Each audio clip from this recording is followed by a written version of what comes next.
자, 그러면 오늘 이어서 포텐셜 에너지 커브가 어떻게 활용되는가. 지난번에 멜팅 템퍼처하고도 관계가 있다고 했어요. 오늘 그 유용성에 대해서 더 몇 가지를 보고 2장을 끝나고 이제 3장으로 넘어가도록 하겠습니다. 그래서 오늘 보면 여기 지난번에도 설명을 했지만 Elastic Modulus라는 게 있어요. 혹은 다른 말로 Young's Modulus라고도 해요. 우리가 이것을 자세히 배우는 건 7장이 되겠는데 기호로는 E라고 이 책에서 이제 표기가 되어 있고 Young's Modulus 할 때는 어떤 책엔 대문자 Y로도 표현해요. 이 공식을 보게 되면은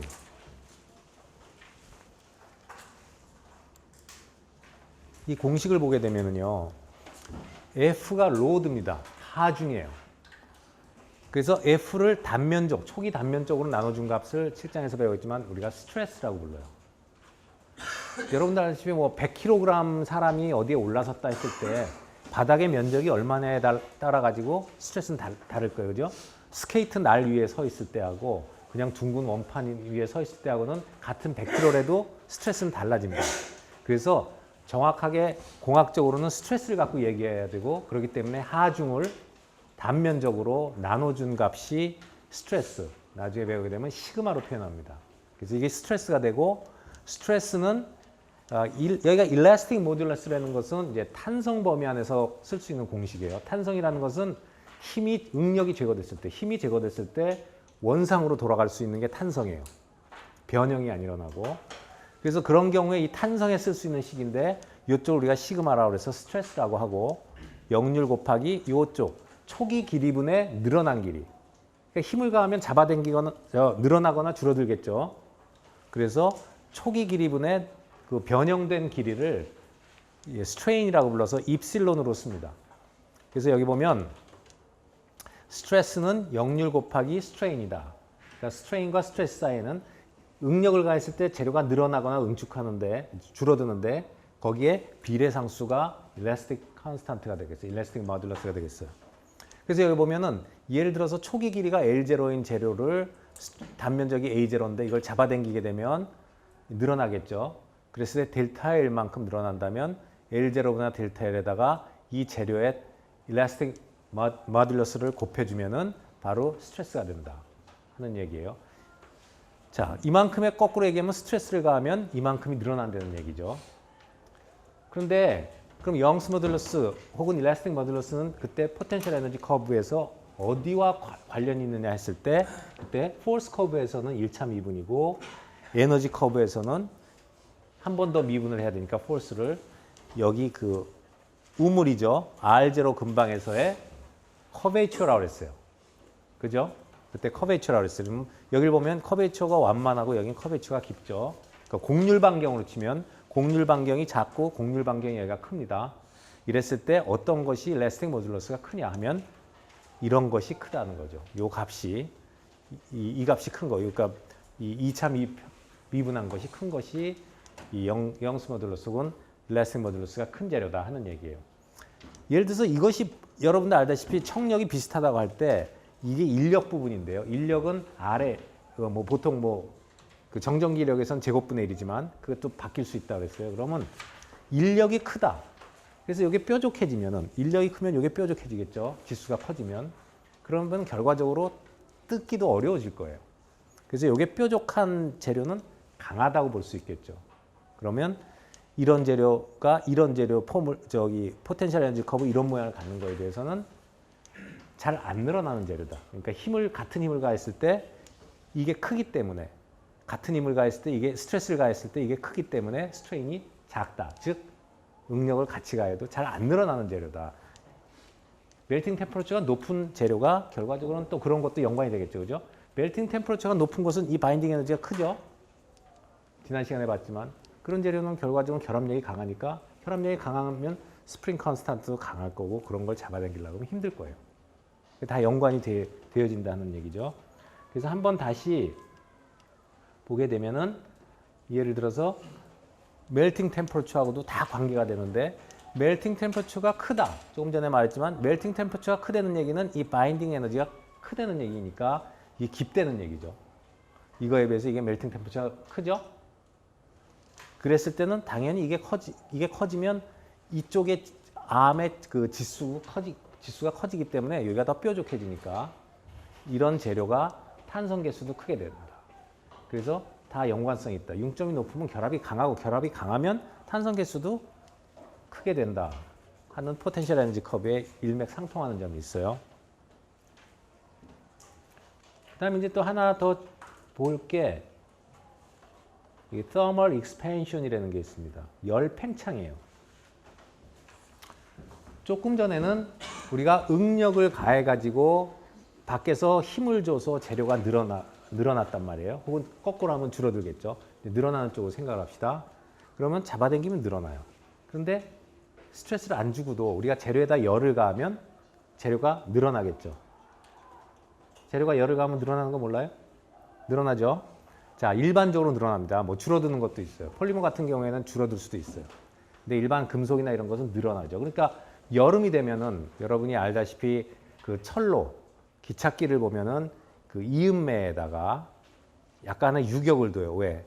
그걸 겨울에 딱 붙여놓으면 여름에 이게 늘어나서 틀어진다고요. 그래서 팽창을 다 계산을 해서 기찻길의 그 철로와 철로의 이음매는 약간의 유격이 있어요. 열 팽창을 여름에 기온차가 나니까. 자, 그래서 당연히 여러분도 생각하기에 늘어난다고 생각할 수 있을 거예요. 그랬을 때 그 열 팽창 계수라고 하는데 thermal expansion coefficient 혹은 coefficient of thermal expansion이라고 하는데 이 열 팽창 계수 알파라고 보통 씁니다. 이건 선형 열 팽창 계수예요. linear thermal expansion coefficient예요. 이게 부피 팽창률도 있어요. 근데 이쪽 한쪽 방향으로만 늘어나는 거 우리가 보겠다 해서 이제 선형 열 팽창 계수를 봤을 때 알파라고 하는데 그러면 이 늘어난 길이 아까 이거 어디서 봤죠? L0분의 델타 L 스트레인이라고 그랬어요. 초기 길이분의 늘어난 길이는 열 팽창 계수 곱하기 온도차입니다.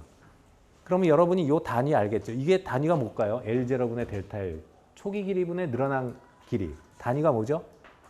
단위 없죠? 그럼 이쪽도 단위가 없어야 되죠? 근데 이쪽 단위가 뭡니까? 온도죠. 그러면 알파의 단위 알겠죠, 이제. 단위는 아무것도 없는 거 온도분의 1이에요. 온도분의 1. 온도분의 어떤 수치예요. 대개 열 팽창 개수는 선형 열 팽창 개수는 10의 마이너스 5승 6승 대입니다. 대부분의 재료가 1도를 올리면은 초기 길이에 10의 마이너스 5승에서 6승 정도가 늘어난다는 얘기예요. 그래서 뭐 10만 분의 1 크게는 해서 100만 분의 1 정도까지 재료에 따라서 늘어나는 정도가 그 정도 된다는 거예요. 값이. 자, 그러면 이 열 팽창 개수라는 것도 이 포텐셜 에너지 커브에서 우리가 힌트를 얻을 수가 있다. 어떻게 얻을 수가 있느냐. 이 열 팽창 개수라는 걸 가만 보면 이게 포텐셜 에너지 커브라고 했는데 그 말 그대로 포텐셜 에너지 커브는 위치 에너지 커브예요. 그러면 두 개가 정정기역으로 다가왔을 때 어느 선에서 안정하게 머물러 있냐를 얘기하는 거예요. 근데 열 팽창 개수는 뭐하고 상관이 있냐면요. 열 팽창 개수는 이 커브의 대칭성하고 관계가 있습니다. 조금 이따 다시 한번 설명을 하겠는데 대칭성이라는 게 무슨 뜻이냐. 이 우물에서의 대칭성인데 지금 보통 이 R의 N승, 청력에 해당하는 부분은 R이 2보다 크다고 그랬죠. 그래서 뭐 일반적으로 10의 8, R의 8승 막 이렇게 돼요. 레나존스 포텐셜의 경우는 10의 12승 뭐 이렇게 됩니다. 그런데 오른쪽은 어때요? 10의 2승이거든요. 그럼 양쪽 팔이 틀리죠. 그래서 이 모양이 합성해서 나오죠. 그 얘기는 이쪽으로 R에 대해서 올라가는 함수보다 이쪽으로 가는 게 훨씬 펑퍼짐하게 가겠죠. 그러면 이 커브의 중심, 이게 에너지 축이니까 여기하고 여기는 이퀄 에너지인데 에너지 축을 따라서 가면은 이게 중심선을 쭉 따라가면 오른쪽으로 벌어지겠죠. 그죠? 오른쪽으로 벌어진다는 얘기는 여기가 R0였으니까 R0부터 자꾸 플러스 쪽으로 조금씩 늘어나기 시작할 거예요. 위로 가면 갈수록. 사실은 이것이 열 팽창 개수와 관계가 있습니다. 왜냐 하면은 다음 걸 보죠. 이렇게 보통 설명을 하고 해석을 하죠. 이게 포텐셜 에너지 커브인데 실제로는 여기와 이 R0에 해당하는데 원자가 지금 두 개가 와 있다고 보는 거죠. 그런데 열을 가해봐요. 그 재료에다 열을 가하면 주위의 온도가 올라가면은 이 원자는 열 에너지를 주변에서 받아서 바이브레이션을 하죠. 열진동을 해요. 전혀 0도 K다. 온도가 없으면 여기에 머물러 있을 거예요. 두 개의 중심이 딱 이렇게 있겠죠. 그런데 온도가 올라가면 이놈들이 바이브레이션을 해요.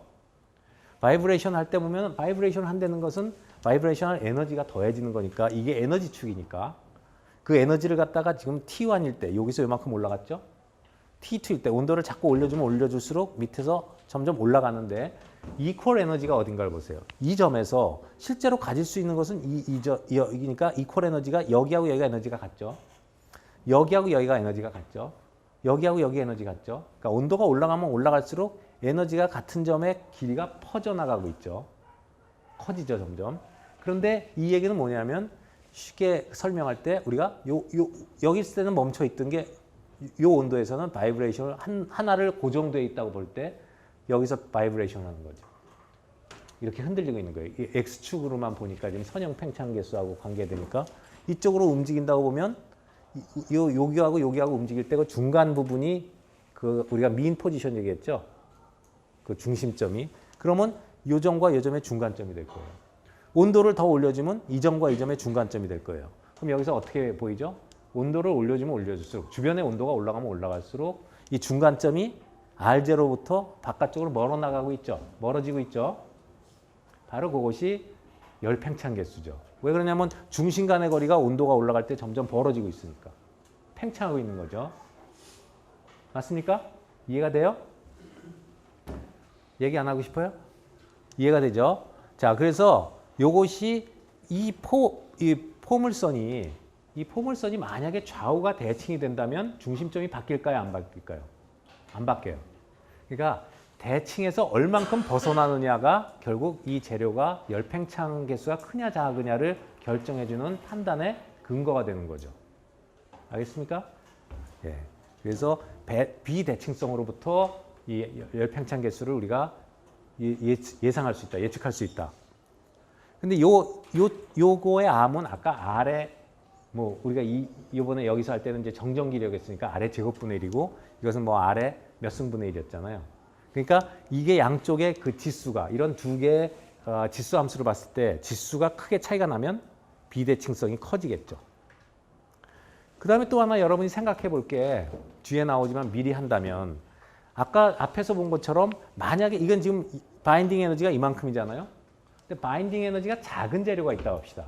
바인딩 에너지가 작은 재료는 이렇게 될 거 아니에요. 미니멈점이. 그죠?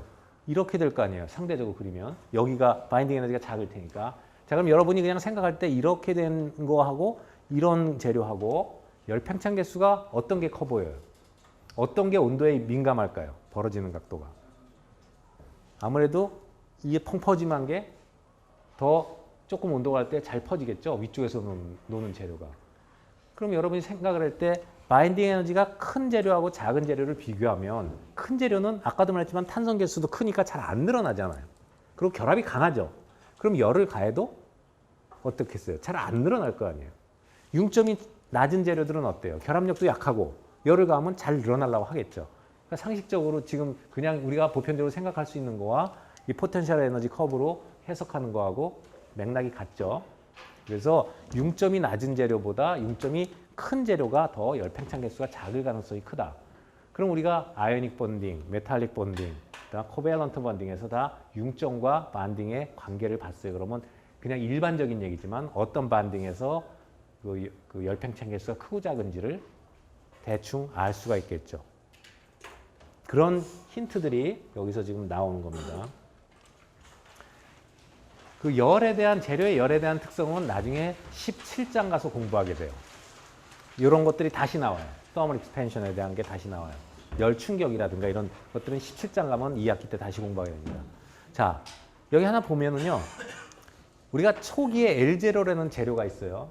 이것을 갖다가 열을 가하면 늘어났단 말이에요. L로. L로 늘어났는데 그러면 요게 델타 L이죠. 아까 요 식 어디서 봤어요? 요걸 요로 넘기면 L0분의 델타 L이 되죠. L-L0가 델타 L이니까. 아까 L0분의 L 델타 L을 앞에 식에서 가면 요거라고 그랬어요. 입실론. 스트레인이라고 그랬어요. 정의가. 그럼 스트레인은 알파 델타 T자. 요 식이 나옵니다. 이 얘기는 뭐냐면 어떤 재료의 온도 차이를 가해주면 일반적으로 늘어날 텐데 축소하는 재료도 있다고 했어요. 여러분 오징어 구우면 쪼그라듭니다. 자, 대부분의 재료는 온도를 가하면 늘어나요. 그러면 온도를 가했을 때 이게 늘어나게 되면 거기에 해당하는 스트레인이 생기는데 만약에 재료가 원상으로 가게 하려면 내가 이렇게 늘어나야 돼요. 온도를 가했어요. 그럼 늘어나야 돼요. 근데 만약에 이 재료를 원상으로 복귀시키려면 어떻게 돼요? 이 늘어난 길이만큼을 다시 눌러줘야지 원상으로 돌아가죠. 그러니까 외부에서 내가 힘을 줘야지만 원상으로 가게 할 수 있죠. 얼만큼의 힘을 주면 되느냐, 스트레스를 주면 되느냐죠. 힘보다는 얼만큼의 스트레스를 가면 원상으로 돌아가느냐. 요만큼 스트레인이 생겼을 때 거기에 해당하는 스트레스는 아까 그 일라스틱 모듈러스 곱하기 스트레인이라고 했으니까 여기다가 이 재료에다가 역률 2를 곱해주면은 바로 우리가 가해준 스트레스가 되죠. 그러니까 저만큼을 거꾸로 힘을 줘야지만 원상을 유지할 수가 있어요. 무슨 말인지 알겠죠? 그래서 이 재료가 자유롭게 팽창을 하게 하면 이만큼 늘어날 텐데 만약에 얘는 늘어나고 싶은데 밖에 어떤 제한이 있어가지고 못 늘어나게 막고 있다 하면은 거꾸로 이 재료는 어떤 상태예요? 그만큼으로 벽으로부터 눌림을 받고 있는 상태죠. 못 늘어나게. 이게 자유로웠다면 저 입실로만큼 늘어날 거 아니에요. 그죠? L0분의 델타 L만큼 늘어나겠죠. 그런데 지금 딱딱한 벽이 만약에 못 늘어나게 이걸 막고 있다. 이 재료는 늘어나고 싶은데 그러면 거꾸로 눌러준 거나 마찬가지잖아요. 얼만큼의 스트레스로 눌러주고 있느냐? 이만큼의 스트레스로 눌러주고 있는 거랑 마찬가지 상태. 못 늘어나게 한다면. 무슨 말인지 알겠죠? 여러분 한번 이런 반지가 있잖아요. 동그란 반지. 동그란 반지를 열을 가하면 동그란 반지를 열을 가해요. 반지를 열을 가해. 동그란 반지 있잖아요. 링. 흰색도 필요해요. 자, 이런 동그란 반지가 있습니다. 자, 요걸 열을 가하면 팽창하겠죠. 그러면 손에 낄 때 더 헐거워질까요? 빡빡해질까요?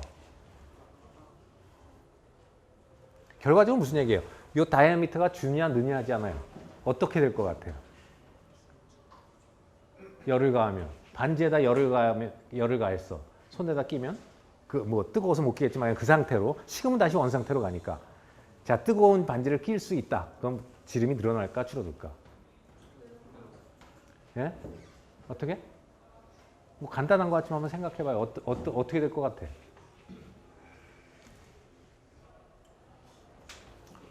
늘어납니다. 실제로 저거를 생각하면 이게 잘라가지고 길이를 해서 폈다가 다시 모았다고 생각하면 재료가 늘어난 것처럼 보이겠죠. 실제적으로는 늘어나요. 반지. 사소한 것 같지만 그냥 재미로 한번 보고. 자, 우리가 실생활에 그러면 이 열 팽창이 지금 조금 전에 내가 늘어나고 싶은데 못 늘어나게 막으면 어떤 일이 벌어지냐. 그만큼의 스트레스를 받고 있는 거랑 마찬가지라고 그랬어요. 그래서 여러분이 실생활에서 간단하게 한번 계산을 해보자고요. 무슨 일이 있냐. 여러분 이제 끓는 물을 갖다가 유리컵에 붓지 말라고 그러죠. 왜? 유리컵이 깨지니까. 그래서 끓는 물을 유리에다 갑자기 보면 깨지는 거 알죠? 일반 유리 소다 라임 글래스는 깨집니다. 특수 유리 아니고 뜨거운 물을 갑자기 부으면 깨져요. 유리가 깨지는 거 알죠? 일부러 가서 해보진 말고. 자, 여기 보면은 이렇게 이제 유리의 특성이 여기 나와 있어요. 일반 유리에 열팽창 개수가 2 곱하기 10의 마이너스 5승 도 C. 아까 그랬죠? 1도당에 얼마? 5승, 6승 오더라고 그랬고 그 다음에 끓는 물을 부었으니까 100도 차이라고 합시다. 델타 T가. 그러면 아까 알파 곱하기 이게 여기다 이게 온도차니까 온도차를 곱해주면은 스트레인은 2 곱하기 10의 마이너스 3승만큼 생기죠. 100도 차이에서. 그죠? 그 얘기는 뭐예요? 초기 길이가 얼마인지 모르지만 그거에 2 곱하기 1000분의 1만큼 늘어난다는 거예요. 초기 길이에. 델타 L이. 자, 그렇게 늘어나요. 근데 이 유리의 영스 모듈러스, 그러니까 일라스틱 모듈러스가 3 곱하기 10의 6승 파운드 퍼 스퀘어 인치예요. 이 PSI라는 것은 이제 스트레스의 단위인데 파운드 퍼 스퀘어 인치라고 불러요. 이 영국식 단위죠. 파운드 퍼 스퀘어 인치. 이제 저런 거에 대한 것은 7장에서 배우게 돼요. 일단 이 정도가 역률이다. 그러니까 일라스틱 모듈러스다 하면 결과적으로 2 곱하기 2는 6000 psi의 스트레스를 받아요. 저만큼을 늘어나려고 할 거를 만약에 못 늘어나게 누른다면은 6000 psi가 걸린다는 얘기예요. 거꾸로 6000 psi라는 압력을 가하면 원상을 유지하는 거죠. 늘어나고 싶은 걸 못 하게 되는 거죠. 그런데 이 일반적인 글래스의 파괴 강도죠. strength of니까 저기 typical glass가 얼마에서 깨지냐면 5000 psi에서 깨져요. 그런데 지금 얘가 6000까지 걸렸으면 5000밖에 못 견디니까 얘는 깨져야 되죠. 근데 왜 깨지느냐 하면 바로 이런 거죠. 뜨거운 물을 안에다가 딱 이렇게 붓는 순간 안은 뜨겁죠. 유리의 안쪽. 근데 유리는 열 전도가 굉장히 안 좋아요. 열이 잘 안 통하는 재료예요. 유리는. 그러니까 이쪽이 뜨거워도 금세 열 전달이 잘 안 돼요. 유리는. 그렇기 때문에 안에 뜨거운 물 딱 보면 밖은 몰라요. 열 전도가 시간이 걸리기 때문에. 그럼 밖은 그냥 경직돼 있는데 안은 어때요? 늘어나고 싶죠. 안은 뜨거우니까 늘어나야 되죠. 열팽창 개수만. 근데 밖은 못 늘어나게 쥐고 있죠. 그러면 아까 말한 것처럼 늘어나고 싶은 거를 쥐어서 이렇게 컨스트레인을 준 거잖아요. 그래서 깨질 가능성이 크다 하는 얘기를 하고 있는 거예요. 이 수치가 사실은 조금 과장을 하는 수치긴 하지만 그냥 여러분한테 예를 보여주기 위해서 유리가 깨질 수 있다. 사실 유리가 깨진 건 어떤 플로우들이 많이 있어서 깨지는데 자, 그래서 이거 대충 보면 아주 틀린 얘기는 아니고 이런 열 충격에 의해서 깨질 수가 있다. 유리컵이. 그래서 우리가 보통 파이렉스나 뭐 다른 유리는 열에 강한 유리컵을 쓰죠. 그러면 뜨거운 물을 부어도 괜찮아요. 파이렉스 같은 거. 그래서 일반 그냥 아주 그 싼 유리가 있죠. 소다라인 글래스는 이런 위험도 있다. 지금 이것도 조금 한 예예요. 스트레스가 어떻게 빌드업 되는가. 그래서 화재가 났다. 화재가 나면 재료들이 막 섞여 있거든요. 여기에는 열팽창 개수가 다른 재료들이 많이 섞여 있잖아요. 구조물에는. 그럼 어디는 늘어나고 싶고 어떤 벽은 막 작고 있고 이런 콘크리트 같은 거는 열팽창 개수가 작거든요. 반면에 메탈 쪽은 열팽창 개수가 커요. 그러니까 뭐 금속은 늘어나고 싶은데 누르면 이게 막 휘겠죠. 그런 것도 생길 수 있고. 그다음에 이제 반도체, 여러분이 갖고 있는 그 뭐 스마트폰에 들어가는 칩 같은 반도체 칩도 보면은 거기에 그 세라믹 재료도 있고 금속 재료도 있고 파리머도 있고 다 있어요. 근데 온도가 여러분이 연산을 하게 되면 컴퓨터에 막 온도 올라가는 거 알죠? 막 100도, 200도 올라가니까 식히고 하는데 온도가 올라가게 되면 이것들도 다 열팽창을 하죠. 아주 미세한 부분에서 조그마니까 열팽창을 하는데 서로 팽창하는 정도가 틀리단 말이에요. 그러면 갔다 왔다 또 컴퓨터를 안 쓸 때는 다시 식죠. 또 뜨거워졌죠. 다시 식죠. 이러면서 왔다 갔다 할 때 이제 그런 데서 균열이 일어나기 시작해서 파괴도 오기 시작하는 거죠. 이제 그런 것들을 7장에 가서 이제 17장에서 좀 배우게 됩니다. 자, 그래서 결합 에너지하고 반딩하고 연관해서 열팽창 개수하고 그 일라스틱 마듈러스를 보면은요. 아까도 말했지만 열팽창 개수가 어떻게 되겠냐? 온도가 올라가면 생각해봐요. 똑같은 커브에서 원래 이런 재료인데 온도를 올리게 되면은 아까도 그 바이브레이셔널 에너지에서도 봤지만 이런 커브 모양으로 될 거 아니에요. 온도가 올라가니까. 그죠? 에너지가 높아지는 쪽으로 하죠. 그러면 이 비대칭성이라는 것도 아까 봤지만 이런 거에 비해서 이런 거는 비대칭성이 더 커지니까 열팽창 개수가 온도의 함수라는 걸 알겠죠. 어때요? 열팽창 개수를 어디서 재느냐에 따라서 높은 온도에서 어떤 재료를 갖다 상온에서 열팽창 개수를 재는 거하고 300도에서 재는 거하고 다르단 말이에요. 높은 온도에서 재면 더 열팽창 개수가 크게 나와요. 일반적인 겁니다. 그래서 여기 보면 멀라이트라든가 알루미늄 억사이드라든가 매그네슘 옥사이드에 보면은 이렇게 온도가 올라갈수록 열팽창 개수가 점점 증가하는 걸 보여주고 있어요. 포텐셜 에너지 커브에서도 그 힌트를 찾을 수가 있고. 그래서 책에 보면은 열팽창 개수가 그냥 하나의 상수로 나온 게 아니라 온도 구간을 줍니다. 어떤 범위에서 그 핸드북 같은데 테이블을 보면 재료마다 열팽창 개수가 나오는데 어떤 온도 범위에서 얼마고 그 범위를 넘으면 또 얼마고 이렇게 나눠서 줄 때가 많아요. 왜? 온도의 함수이기 때문에, 온도에 따라 변하기 때문에, 측정 범위에 따라서.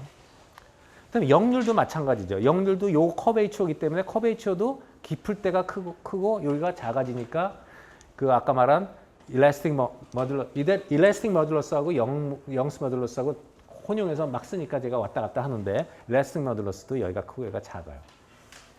그래서 온도가 올라가면 일라스틱 머듈러스는 작아지는 쪽으로 가죠. 열팽창 개수는 큰 쪽으로 가고 이 커베이처가 작아지니까.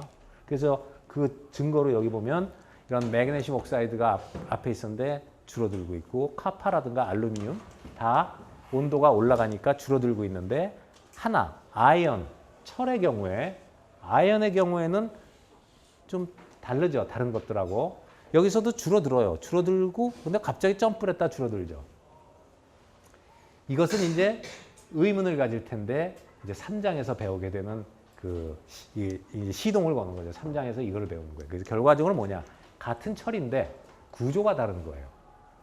이 912도에서 이 912도 이하에서는 페라이트라고 하는 알파철. 그 구조는 결정 구조는 BCC인데 바리센타드 큐빅에 페라이트가 안정하다가 912도가 넘어가면 감마 페라이트로 구조가 바뀝니다. 같은 화학 조성은 철인데 구조가 바뀌어요. 예를 들어서 여러분이 알고 있는 게 있어요. 다이아몬드하고 그래파이트 알죠? 같은 카본이죠.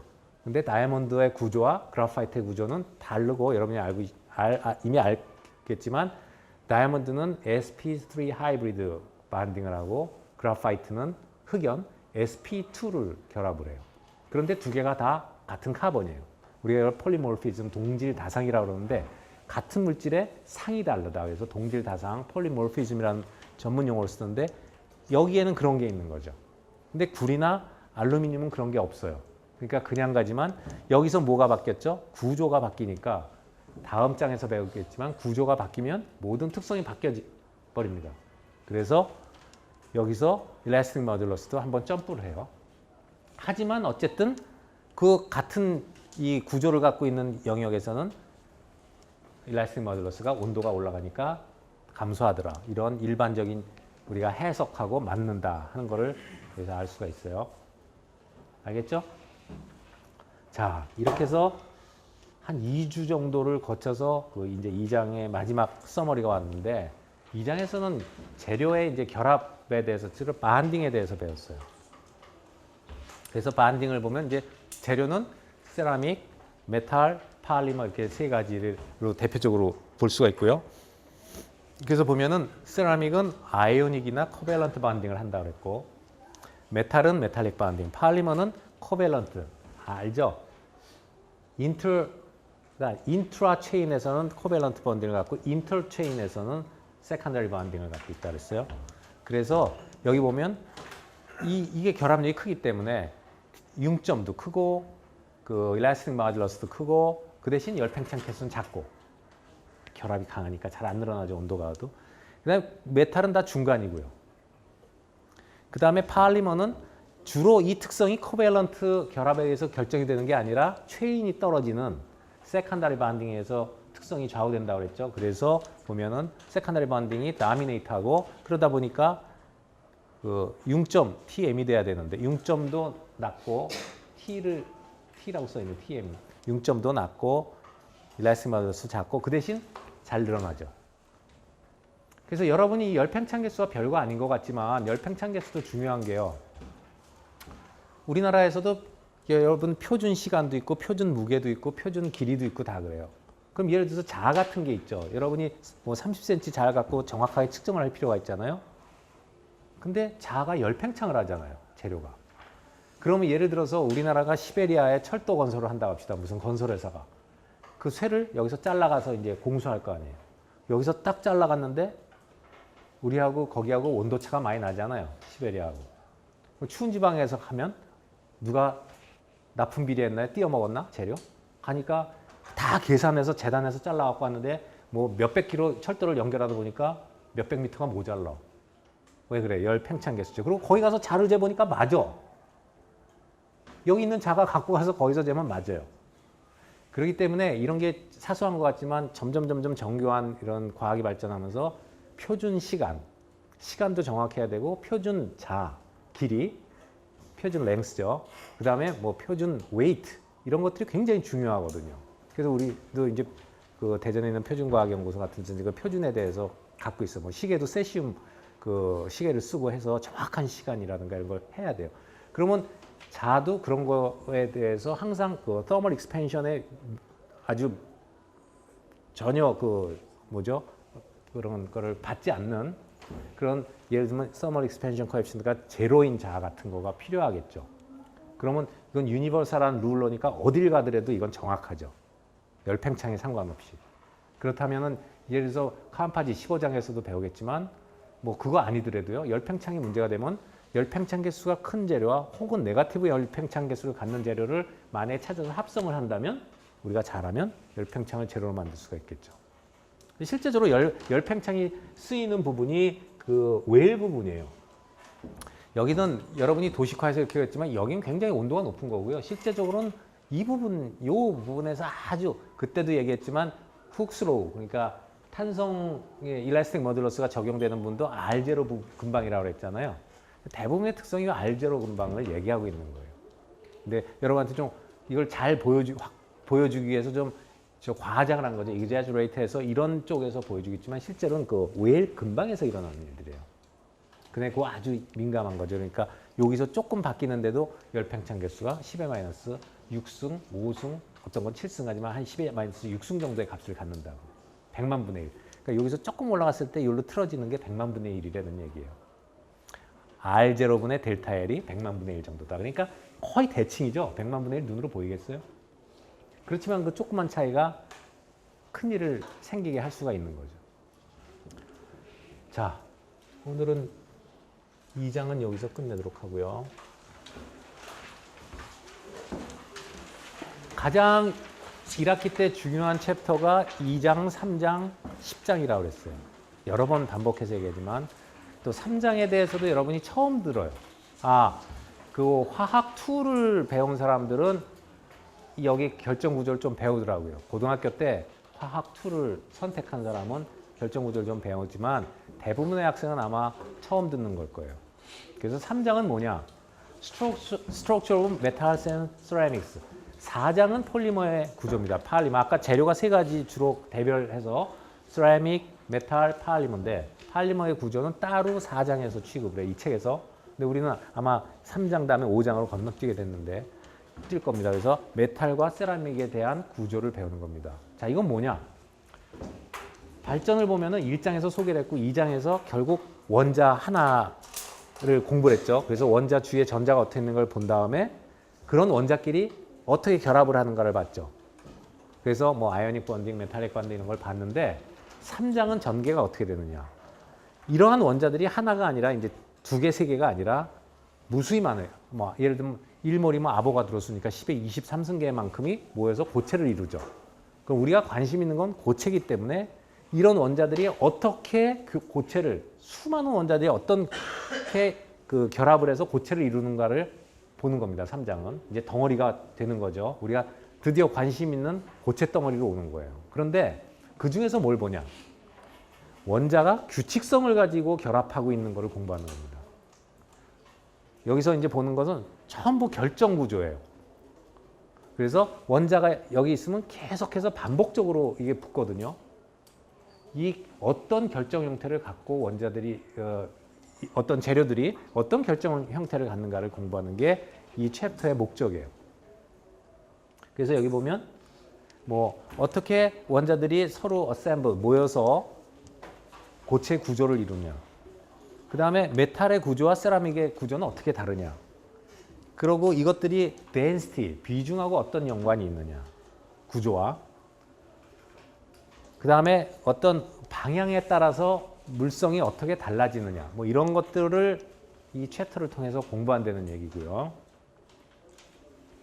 Reading and Thinking이라고 해가지고 여러분이 이 과목을 이 챕터를 공부하면서 이제 따라올 거.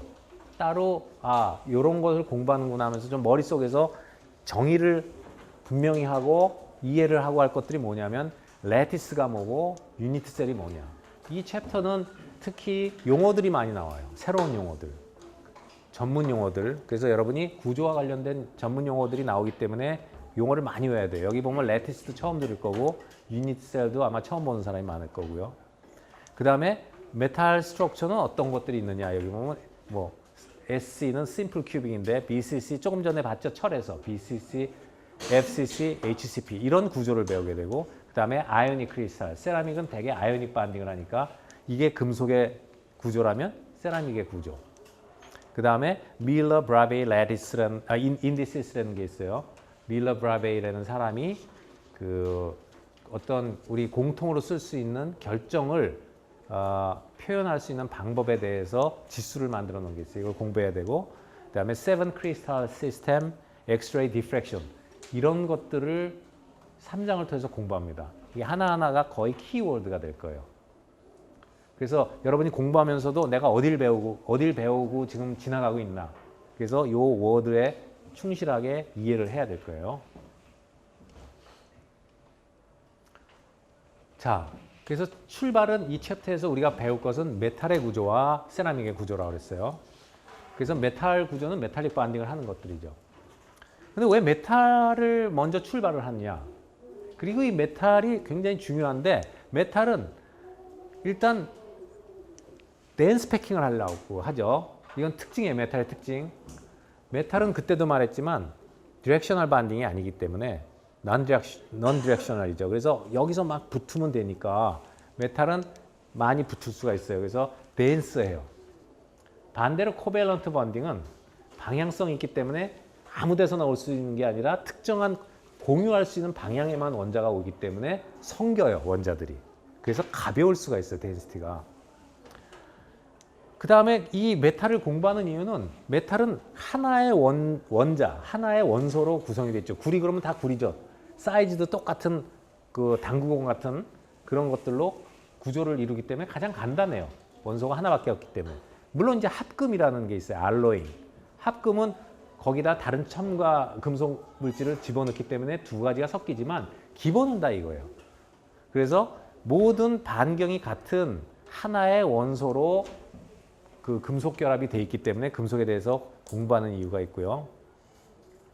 여기 metallic bonding is not directional이고요.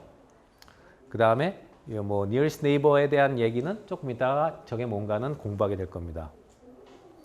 굉장히 간단한 결정 구조를 갖고 있기 때문에 이 구조를 공부한다라고 했어요. 근데 이것은 기준이 아주 굉장히 뭡니까? 그 이온 결합, 나중에 세라믹 결합에서도 이것이 모태가 돼요. 호스트가 돼요. 그러니까 이거를 기준으로 해서 거기에 다른 재료가 오면서 원소가 들어오면서 다른 구조를 형성해요. 그래서 기본이 되는 구조예요. 그래서 금속의 구조를 잘 배워야 돼요. 자, 그럼 이제 용어부터 알아야 되겠죠. 여기 이제 레티스라는 용어가 나왔고 아까도 나왔지만 그 다음에 레티스 포인트가 있고 유니트 셀이라는 게 있어요. 그래서 아까 첫 번째 키워드가 레티스와 유니트 셀이었어요. 그러니까 이 페이지를 잘 이해하면 레티스와 유니트 셀이라는 거에 정의를 이제 이해할 수가 있고 그것이 앞으로 공부하는데 이제 밑거름이 될 수 있어요. 요거부터 봅시다. 레티스 포인트라는 건 뭐냐? Positions in the structure which are identical 그랬어요. 결과적으로 아까 무수히 많은 원자가 규칙적으로 배열되어 있는 거에 대해서 관심이 있다고 그랬는데 규칙적으로 배열이 돼 있다면 내가 들어가서 어느 자리에 그 결정 구조 속에 내가 서 있을 때 주변에 원자들이 쭉 배열을 하고 있겠죠. 그런데 그런 자리들이 반복해서 나올 거예요. 거기서 어느 정도 거리 가서 보면 눈을 감으라고 그러고 그 자리로 나를 옮겨 놓은 다음에 눈을 떠보면 내가 옮겨왔는지 안 옮겨왔는지 모르는 자리가 있을 거예요. 주변 환경이 똑같아서. 규칙적으로 원자가 있다면. 여러분이 상상을 할 때 과수원의 나무를 일정한 간격으로 쫙 심어 놓은 데 가서 딱 어느 자리에 있다가 그 나무 심어 놓은 자리에 있는 사람을 단짝 들어서 딴 나무 심어 놓은 자리에 갖다 놓으면 내가 여기 있는지 저기 있는지 모를 거예요. 그죠? 그런 포인트를 레티스 포인트라고 그래요. 그러니까 주변의 원자의 배열 상태가 똑같은 자리들입니다. 레티스 포인트가. 그러면 레티스는 뭐냐? 그런 레티스 포인트들로 구성되어 있는 3차원의 이런 공간이라고 할까요? 3dimensional array, 3차원의 그런 점들의 집합을 레티스라고 불러요. 레티스 포인트들로 구성된 3차원의 집합을 레티스라고 불러요. 자, 적어도 레티스 포인트가 어떤 고체 속에서 주위 환경이 주변의 모습이 아이덴티컬하다. 아주 똑같은 자리라는 것까지는 이해가 되겠죠. 그 다음에 유니트 셀은 그럼 뭐냐? 유니트 셀은 좀 보기를 스크롤로 바꿉시다. 밑에 유니트 셀은 정의가요. Smallest and convenient repeat unit in the lattice예요. Smallest 빨간 글씨로 써 있죠. Convenient 작되 가장 작아야 되지만 기본 단위로 하지만 편리해야 돼요. 이 두 가지가 만족이 돼야 돼요. 작으면서 불편하면 안 돼요. 작으면서 편리해야 돼요. 무슨 말인지 지금 머리에 잘 넣고 있으면 나중에 공부할 때 아, 저 말이었구나 하는 걸 알게 될 겁니다. 예를 들어서 여러분이 지금 상상하는 하는데 이것들이 원자라고 해요. 어떤 금속의 구조예요. 이것들이 하나의 원소로 돼 있다면 하나의 원자겠죠. 그러니까 사이즈도 똑같고 다 똑같아요. 그래서 만약 이건 직육면체인가 정육면체인가 정육면체 그려놓은 건데 주사위라고 합시다. 저 원자들이 주사위 모양을 이루고 있어요. 그런데 저것을 갖다 주사위를 계속 반복해서 3차원으로 쌓아봐요. 그러면 어때요? 계속 규칙적으로 이렇게 가겠죠. 그런 모양이 상상이 되죠. 그죠? 자, 그때 그러면 이런 점들이 뭐냐? 레티스 포인트가 되는 거죠. 여러분이 상상을 할 때 이게 옆으로 계속 돼 있다고 생각을 해봐요. 그러면 만약에 여러분을 요걸 보고 있으라고 했어요. 그 다음에 잠깐 눈을 감으라고 한 다음에 요걸 여기로 옮겼어요. 요게 딱 옮겨요. 그럼 여러분이 옮긴 걸 알까요? 모를까요? 모르죠. 그 얘기는 뭐예요? 여기하고 여기하고 주변이 똑같다는 거 아니에요? 그러니까 모르죠. 자, 그게 바로 아까 뭐라고 그랬죠? 레티스 포인트라고 그랬죠. 아이덴티컬한 서라운딩을 갖고 있는 환경의 포인트들이 레티스 포인트예요. 무슨 말인지 알겠어요? 자, 조금씩 어려워지니까 잘 따라오세요. 그러면 자, 잘 들으세요. 자, 요 점이에요. 나는 요 점을 보고 있어요. 중간점을 보고 있어요. 근데 여러분 보는 눈을 감으라고 그랬어요. 잠깐. 그 다음에 어떻게 하냐면 여기 있는데 여기 중간점이 여기 오게끔 갖다 놨어요. 눈을 떴어요, 여러분이. 여러분이 알까요, 모를까요? 역시 모르죠. 자, 그럼 여기도 레티스 포인트가 돼야 안 돼요. 주변 환경이 똑같잖아요. 자, 어디나 레티스 포인트가 될 수 있는 거예요. 여기도 될 수 있고 여기도 될 수 있고 아무 데나 보세요. 아무 데나 되면 그 대신 중요한 게 있죠. 이 레티스가 이거 여러분이 눈치채게 못하게 하려면 예를 들어서 여기가 레티스 포인트로 요걸 레티스 포인트로 잡았을 때 여러분이 눈치채지 못하게 하려면 요만큼 옮겨오면 알아요, 몰라요? 알죠. 없던 자리에 여기 오면 알잖아요. 그러니까 모르게 하려면 얼만큼 와야 돼요? 이만큼의 길이 되죠. 자, 여기서 이제 레티스 트랜지션 벡터라는 개념이 나와요. 레티스와 레티스 포인트를 연결하는 벡터가 존재하죠. 그러니까 여기가 레티스 포인트가 되려면 아까 여기가 레티스 포인트면 이게 레티스 포인트가 됐죠. 그래서 요만큼의 트랜슬레이션이 생기죠. 최소한의. 만약에 요거보다 작게 여기 있고 여기가 레티스 포인트 이걸 반만 움직이면 바로 안단 말이에요, 여러분이. 그러니까 적어도 이만큼이 와야 되잖아요. 최소한. 이게 X축 방향으로의 미니멈 레티스 트랜슬레이션 벡터예요. 레티스를 트랜슬레이션 시킬 수 있는 최소한의 벡터예요. 그러면 요 점을 레티스 포인트로 잡으면 레티스 트랜슬레이션 벡터는 역시 이 한 변의 길이가 되겠죠. 그럼 여기서 그만큼은 모르잖아요. 그죠? 그래서 여기도 될 수 있고 여기도 될 수 있지만 두 레티스 포인트 간에는 레티스 트랜슬레이션 벡터만큼의 길이가 최소한의 길이가 필요해요. 그래야지 여러분이 몰라요. 그러면 이제 여기서 여러분이 그렇다면 여기도 레티스 트랜슬레이션 벡터가 뭐 여기 아무데나 레티스 포인트들이 되는데 그렇다면 굳이 이런 데를 잡을 필요가 있을까요? 어디가 편리해요? 레티스 포인트로 잡기에. 이 점이 편리하잖아요. 그죠? 맞죠? 그래서 이런 점을 보통 레티스 포인트로 잡습니다. 편하기 때문에. 자, 그래서 여기서 보면 이제 조금 전에 했던 것들을 좀 이해할 수가 있을 것 같은데 레티스 포인트라는 것은 스트럭처 안에서 아주 아이덴티컬한 주위 환경이 똑같은 점들을 가리키고 그것들의 집합을 우리가 레티스라고 한다고 했으니까 위에 그럼 이런 데가 다 레티스 포인트가 되고 이런 것을 다 해놓은 것들이 레티스가 되는 거예요. 그리고 유니트 셀이라는 건 뭐냐? 그 중에서 최소한의 컨비니언트한 어떤 작은 단위가 유니트 셀이에요. 그럼 여러분이 이런 게 쫙 있을 때 이게 레티스 포인트들이 계속 이런 데 다 있을 거 아니에요? 그럼 이 중에서 가장 편리하고 작은 게 뭐예요?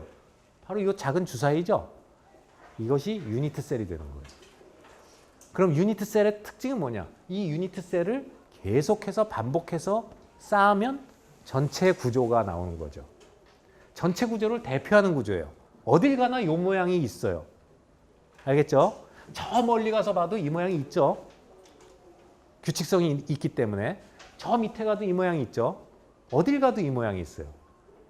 그래서 구조를 대표하는 가장 작으면서도 편리한 셀이에요.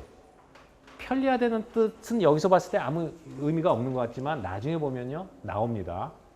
잘 정의를 이해해야 돼요. 자, 레티스 알았죠? 레티스 포인트 알았죠? 그 다음에 유닛셀 알았을 거예요.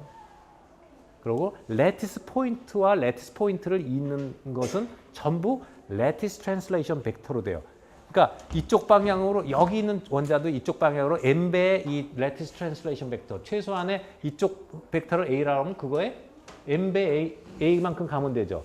그 다음에 이쪽 방향이 y라고 하면 y배 가면 되고 이쪽 방향이 z라면 z배 가면 되니까 n배 a 더하기 뭐 n배 a 더하기 n배 b 더하기 l배 c 하면 유니트 벡터들이 a, b, c니까 세 변의 길이니까 그렇게 하면 어딘가에 있겠죠, 점이. 그 점에도 레티스 포인트가 있을 거예요. 기초 벡터만큼 꼭 있어요. 레티스 트랜슬레이션 벡터라는 것은 여기하고 레티스 포인트를 연결했기 때문에 그만큼 가면 반드시 있는 거예요. 정수배 가면 반드시 있어요. 무슨 말인지 알겠죠? 자, 그럼 이제 이런 기본 그 용어를 배운 다음에 구조에 들어가기로 합시다. 아까 보면 금속에는 4가지 구조가 있다고 그랬어요. 가장 쉬운 구조. 바로 조금 전에 봤던 이런 주사위를 뭉쳐놓은 겁니다. 그래서 우리가 이것을 심플 큐빅이라고 그래요. 큐빅이라는 것은 여러분이 큐빅 게임 할 때도 봤지만 정육면체를 우리가 큐빅이라고 그러죠. 심플, 당연하죠. 프리미티브라는 말도 써요. 심플 큐빅 하다는 것은 가장 간단한, 그죠? 간단한 큐빅이다 하는 구조가 이 구조예요. 특징이 뭐예요? 주사위에 8개의 코너가 있죠. 8개의 코너에 원자가 구성되어 있어요. 그 다음에 여기선 하드 스피어 모델로 이걸 그려놨기 때문에 원자가 딱 다 있다고 보는 거예요. 당구공처럼 그렇게 그려놨어요. 그러면 이 원자 하나의 반경을 우리가 R이라고 하면 이 주사위의 한 변의 길이는 얼마가 되죠? 그렇죠. 아주 어려워요. 잘 맞췄어요. 그래서 이런 구조를 갖는 게 여기 있죠. 원자 번호로 주기율표에서 84번 폴로니움이라는 금속이에요. 폴로니움. 여러분 들어보지도 못했을 텐데 그리고 딱 하나 있어요. 그래서 이 재료는 관심이 있는 구조가 아니에요. 폴로니움이 그렇게 우리가 흔하게 접하는 금속도 아니고 그리고 주기율표 상에 있는 원소 중에서 이 구조를 갖는 금속은 이거 하나밖에 없으니까 이 재료 자체도 원소 자체도 관심이 없고 하지만 왜 나오냐? 가장 간단한 구조이기 때문에 상징적으로 배워요. 그래서 심플 큐빅 구조라고 하고요. SC라고 쓰고 혹은 프리미티브라는 건 굉장히 원초적이라는 뜻이니까 프리미티브 큐빅이라는 말도 써요. 자, 그럼 여기서 공부할 게 많은데요. 우선 보면 여기 이제 이 주사위들을 다 모아놓은 거예요. 이게 조금 더 그린 거. 이걸 더 확장할 수도 있는데 너무 하면 복잡하니까 지금 8개 주사위를 그려놓고 중심에 있는 원자 하나를 요거를 따서 그려놓은 거예요. 그럼 이거하고 구조가 같은 거죠. 자, 그러면 그 대신 여기선 복잡하니까 원자를 이렇게 다 한 것처럼 안 그려놓고 그냥 상징적으로 레티스 포인트만 그려놓은 거예요. 자, 여기서 이제 공부할 게 많이 생겨요. 요 원자를 봤을 때 요 원자에서 다 규칙성이 있으니까 가장 가까운 근접거리에 있는 원자가 몇 개가 있느냐 하는 거죠. 무슨 말인지 알겠죠? 이런 원자는 멀잖아요. 그러니까 레티스 트랜슬레이션 벡터를 써서 가장 가까이 올 수 있는 게 몇 개가 있느냐는 얘기예요. 몇 개가 있을 것 같아요. 저기 그려 있죠. 이게 동서남북에다가 위아래 해서 6개가 있어요. 그리고 이 하나의 요 거리는 뭐죠? 바로 ER이죠. ER. 반경의 2배. 맞아요? 자, 이렇게 가장 근접한 원자를 우리가 부를 때 nearest neighbor, number of nearest neighbor atom은 6예요. number of nearest atoms, 가장 가까운 근접 원자라고 하는데 근접 원자의 숫자는 6이에요. 그걸 다른 말로 coordination number라고 불러요. 그러니까 coordination number는 무슨 뜻이냐? 어떤 원자, 결정 구조 내에서 어떤 원자의 주변에 가장 가까운데 몇 개가 있느냐는 거예요. 원자가. 그걸 우리가 coordination number라고 불러요. 이건 용어니까 외워야지 뭐 어떻게 할 수가 없죠. 그죠? 혹은 nearest neighbor atoms라고 그래요. nearest neighbor.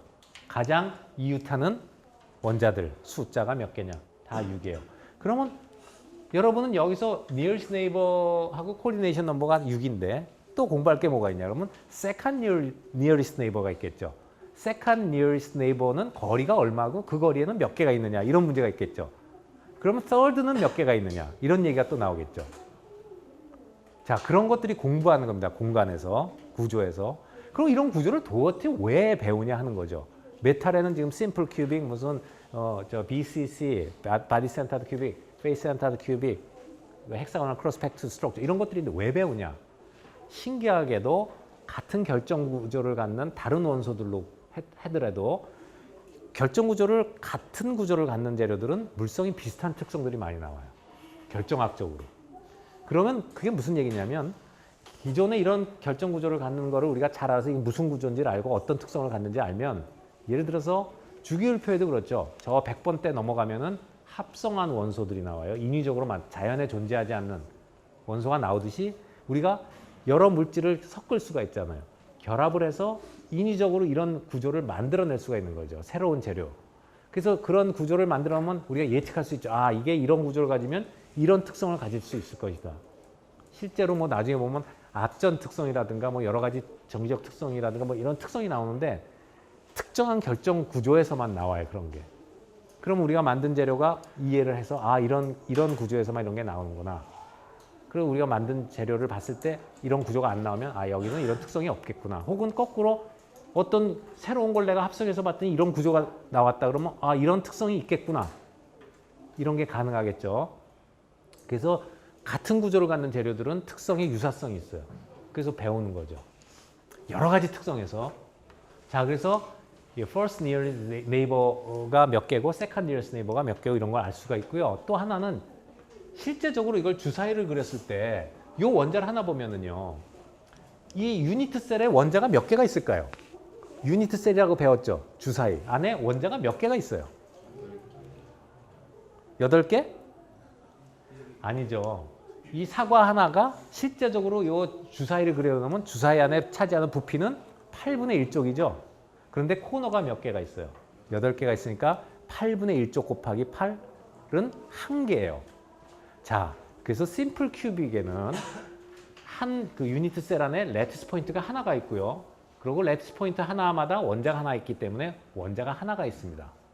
자, 그러면 여러분이 또 알아요. 이 길이가 2R이라고 그랬죠? 그러면 이 주사위의 부피가 얼마인지 나오죠. 2R의 3승일 거 아니에요. 그죠? 그런데 거기 결과적으로 다 합치면 이 원자가 차지하는 부피는 뭐예요? 3분의 4 파이 R 3승이죠. 계산 가능하면 그러면 공간 안에 몇 프로를 채우는가가 나와야 안 나와요? 아, 그것도 계산할 수 있겠네요. 그죠? 알겠죠? 그런 것들을 공부하는 겁니다. 계속해서 이제 다음 구조에서도. 그 다음에 이제 하나만 더 얘기하고 가면 이거는 여기는 없는 거지만 우리가 2장에서 포텐셜 에너지 커브를 배웠으면 이런 커브들이거든요. 근데 포텐셜 에너지 커브가 이렇게 생겼을 때 가장 가까운 거리가 여기라고 하면 그 두 번째 가까운 거리는 예를 들면 거기서 좀 떨어진 거잖아요.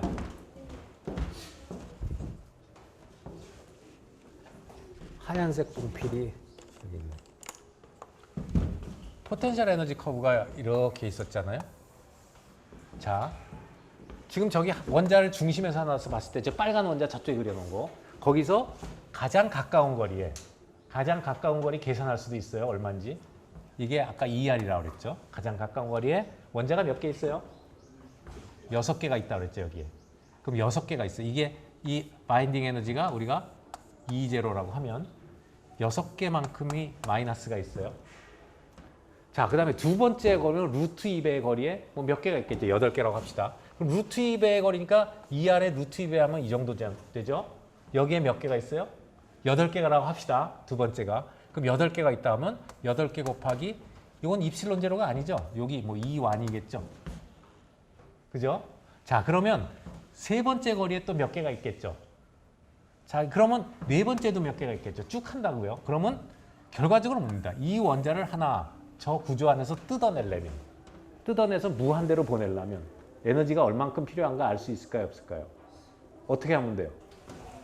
이거 6개, 이거 8개, 요 에너지 몇 개 몇 개에서 다 더해주면 그만큼이 필요하겠죠. 맞아요? 요것도 나중에 이런 개념이 다시 한번 나옵니다. 그러니까 포텐셜 에너지 커브를 나중에 한번 나올 때 설명할 거예요. 표면 에너지를 설명할 때 나올 거예요. 그래서 지금 봤지만 여기에서 주는 여러 가지 인포메이션들이 지금 뭐 처음 듣는 사람도 있고 화학 2에서 배운 사람도 있겠지만 많은 것들이 있어요. 간단한 구조이기 때문에 여러분들이 쉽게 가서 집에서 해볼 수가 있어요. 그래서 여기 보면 조금 전에 했던 A 삼성, 한 변의 길이를 보통 A라고 하는데 큐빅이니까 A 3성분의 요거의 반이죠. R. 그래서 여러분이 이제 이런 계산을 많이 해볼 텐데 중요한 것이 한 변의 길이가 A일 때 요 반경과 요 A와의 관계를 찾아내야 돼요. 그게 왜 그러냐면 그걸 알아야지 이게 되거든요. 그래서 여기는 2R이 A라는 게 금세 나오죠. 구조가 복잡해지면 그런 걸 찾아내야 돼요. 먼저 관계식을. 그래서 그 가장 기본적인 게 뭐냐면 이거를 알면은 암만 복잡한 구조에서도 틀리지 않아요. 뭐냐면 원자가 서로 어디서 닿아 있는가를 봐야 돼요. 원자가 닿아 있다는 얘기는 중심과 중심이 스트레이트하게 연결되어 있는 거죠. 구형 원자를 어디서 하든 간에 중심 간의 거리는 원자 두 개의 반경하고 같을 거 아니에요. 그래서 복잡한 구조가 나오더라도 원자들이 어디서 닿아 있는가를 알고 그거 닿았으면 그 닿아 있는 중심 간의 거리는 이쪽의 원자 반경과 이쪽 원자 반경의 합일 거 아니에요. 그것이 밖에 이 유니트 셀의 변과 무슨 관계가 있는가를 찾아내는 게 가장 중요해요. 그러니까 원자가 어디서 닿아 있는가를 보는 게 가장 중요합니다. 조금 이따 나오면 계속 할게요. 그러면 이렇게 해서 계산을 해보면 아토믹 패킹 팩터라고 그래요. 아토믹 패킹 팩터. 패킹은 쌓여져 있다는 거니까 아토믹 패킹 팩터. 얼만큼 충진율이라고 하는데 원자 충진율. 부피 안에 얼만큼 있느냐면 0.52만큼 차요. 이거 계산해보면 0.52. 52%만 차 있어요. 아까 여러분이 그 주사위에다 빨간 그림 봤을 때 굉장히 꽉 차 있는 것 같이 보이죠. 근데 실제로는 빈 공간이 반이에요. 48%가 빈 공간이죠. 52%가 원자가 있고. 그러니까 공간이 굉장히 많은 거예요. 무슨 말인지 알겠죠? 이 공간은 또 어디 쓰이냐. 이런 공간들을 다 알아야 돼요. 어디가 큰 공간이 있고 그 공간의 사이즈는 얼마고. 왜? 그런 공간을 통해서 다른 원소들이, 조그만 원소들이 확산해서 막 돌아다니거든요. 그래서 그 공간이 어디 있으며 사이즈는 얼마며 이런 것도 공부하게 됩니다, 이제. 그래서 이 구조가 가장 간단한 심플 큐빅인데 이렇게 배울 게 많네요. 여기 아까 배웠던 한 유니트 셀에는 한 개의 원자가 있다. 그 다음에 충진율은 이렇게 계산하면 된다 하는 게 있어요. 자, 조금 복잡한 걸로 하나 더 가보면 아마 시간적으로 오늘 바디 센터드 큐빅까지 하면 끝날 것 같은데 여러분이 이제 이렇게 새로운 이름이나 이런 터미널로지 배우게 되면 꼭 가서 복습을 해야 될 거예요. 생소하니까. 자, 바디 센터드 큐빅이라는 것은 우리가 채심 입방체라고 그래요. 채심 입방체. 우리나라 말로. 큐빅이라는 것은 입방체를 얘기하고요. 세 변의 길이가 같은 거예요. 그리고 다 직각이죠. 그래서 주사위는 맞아요. 똑같이 주사위인데 아까는 코너에만 원자가 있었죠. 그런데 가운데 하나가 있다는 거예요. 중간에. 채심에. 아까하고 다른 거 알겠죠? 자, 그러면 이런 것들을 어떤 원소들이 이런 게 있냐. 크롬, 메탈이죠. 텅스텐. 아까 나왔던 알파 아이언.